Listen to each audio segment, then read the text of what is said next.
I'm Whitney Ehlers, and this is my event place speech for Elsnick. And we have Macy, Cora, Leanne, Mariah.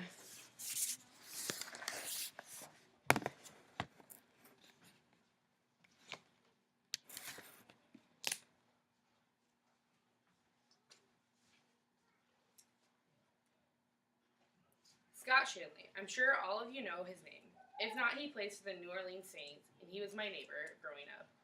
According to www.stedwardne.com, St. Edward is a vibrant city of 796 people in East Central Nebraska.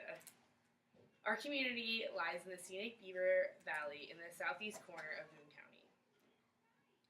Nebraska Highway 39 runs through town, and Highway 56 comes in west.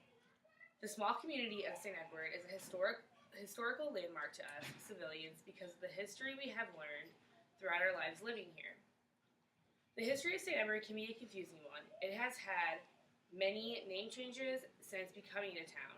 The people from St. Edward are big-hearted people, and last but not least, we are a very agricultural-based community, along with trying to restore the community. The history of St. Edward can be a confusing one. It has had many name changes. St. Edward has not always been called St. Edward. It was called Beaver Valley. Then they changed the name to Waterville, according to the Heart of the Beaver Valley Centennial 1871 to 1971. In 1872, surveyors from the Land and Immigrant Company of South Bend, Indiana, arrived and surveyed a town site. They named the town St. Edward for Reverend Edward Sorin of Notre Dame. A unique fun fact about St. Edward is that this is the only town in the United States with this name.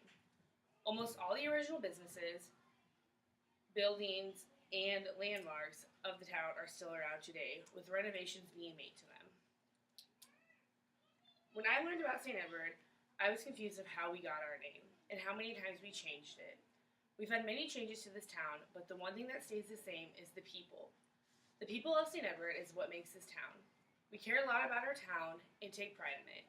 We support each other, no matter what. We've had many great athletes that have come from St. Edward. The Fisher boys were before my time, but the Shanley brothers, I can tell you all about them. Scott, the oldest one, played for Nebraska Huskers and was a black shirt. His younger brother, Andy, also is a black shirt. Scott is now a player for the New Orleans Saints. We take pride in this town and support anyone and everyone with decisions they make. The people have stayed the same since St. Edward was founded. It's like we are one big family, my grandma said. Without the people, we wouldn't have the agricultural-based community we have today. St. Edward is huge with agricultural.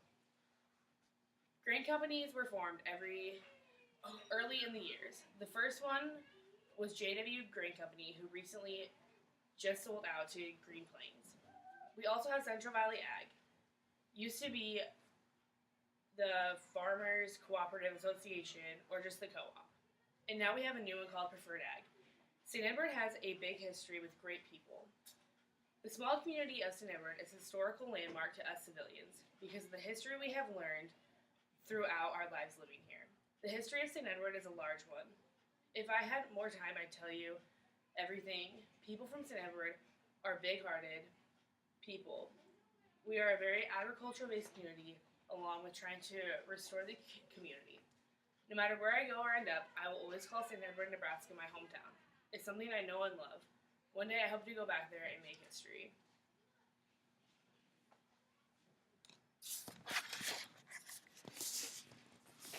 And here's Macy, Cora, Leanne, and Mariah.